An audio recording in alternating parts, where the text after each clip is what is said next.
Media images are everywhere we look, on our phones, in magazines, advertisements, television, and movies. Whether we're consciously thinking about it or not, these images that we're constantly being bombarded with are getting under our skin, they're getting into our psyches. It is in our nature as humans to compare ourselves to others, but when we are constantly comparing ourselves to photoshopped, photo extended, cosmetically enhanced, computer generated images, we start to perceive a false sense of reality. And what about all of those photoshopping apps that normal everyday people like me and you can learn how to use on our phones to make ourselves enhanced in a different sort of non-authentic way? When we do this all the time, we start to see a perfection that is never going to be obtainable in real life because we're humans.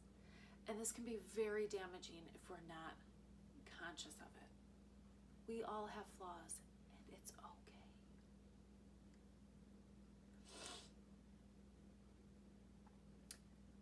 I can only speak as a woman, and I know that most of us women tend to criticize ourselves way too much over our outer appearance.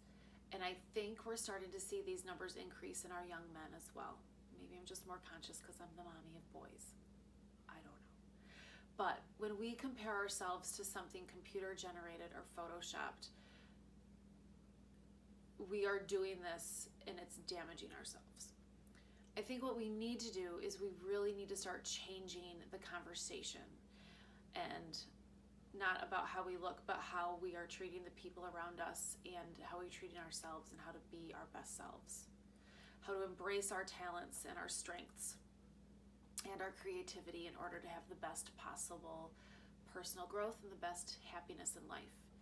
We need to own our mistakes and learn from them and move on and do better next time.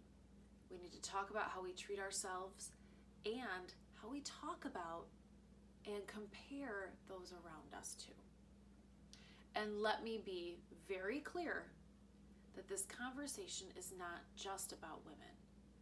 Our young men and our older men see the same images in the media as young women and women do.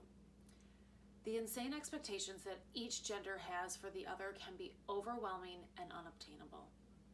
If most of the images we see of men are bumbling fun idiot or hyper masculine ragey bodybuilder or power shark mogul, then that is what young women are going to expect of our young men. And that's what they're going to expect out of themselves and each other.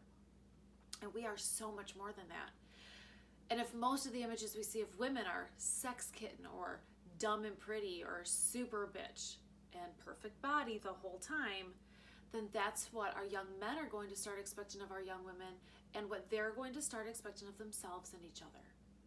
And these messages really keep all of us trapped in a box that's hard for anybody to get out of and to reach their full potential by being their true, authentic, awesome selves. That's why this conversation is important. So the first thing I would love everybody to do is just to be aware of this. Start having these conversations with each other, with the people that are in your lives right now, with younger people, whether you have children or you have younger siblings or you're babysitting. They are starting to look at the world through the lens of a screen from a very, very early age, and these conversations are going to be ongoing, always, and important.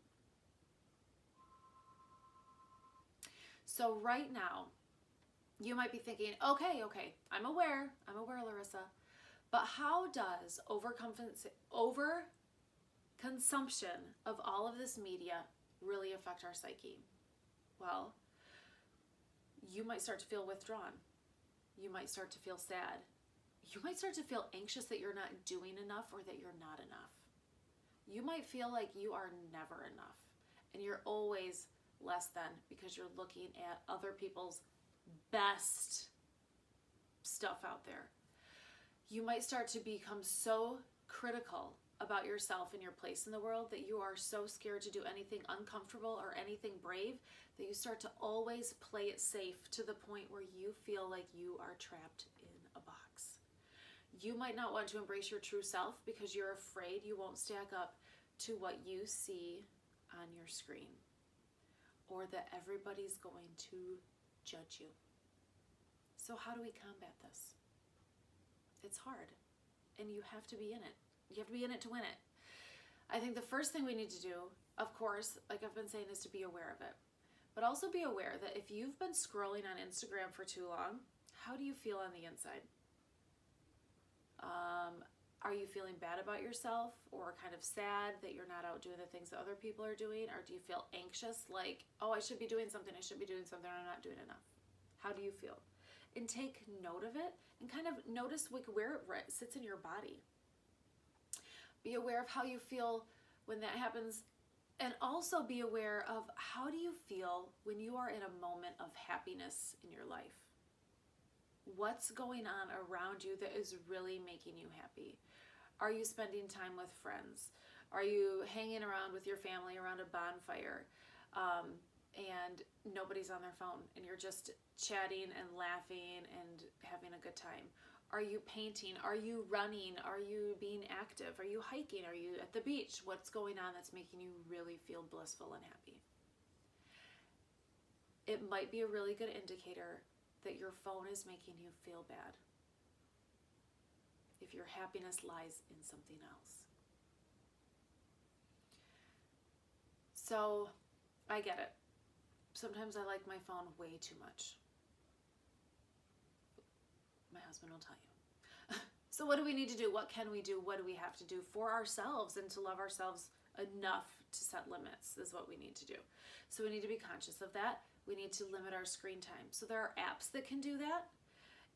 There are settings in your phone that can do that. And parents, you can do this for your kids' phones too. And if you are still paying for your kids' phones, they're yours. Do it. You can limit your screen time personally, and you can always override it yourself, but you need to be aware of that. You know, and maybe if you're on a long car trip, sure, you might override it. Okay. But if you've found yourself sitting in your house for 4 hours straight and you haven't gotten up to eat or to move your body or to take a walk, you need to put your phone down and get outside.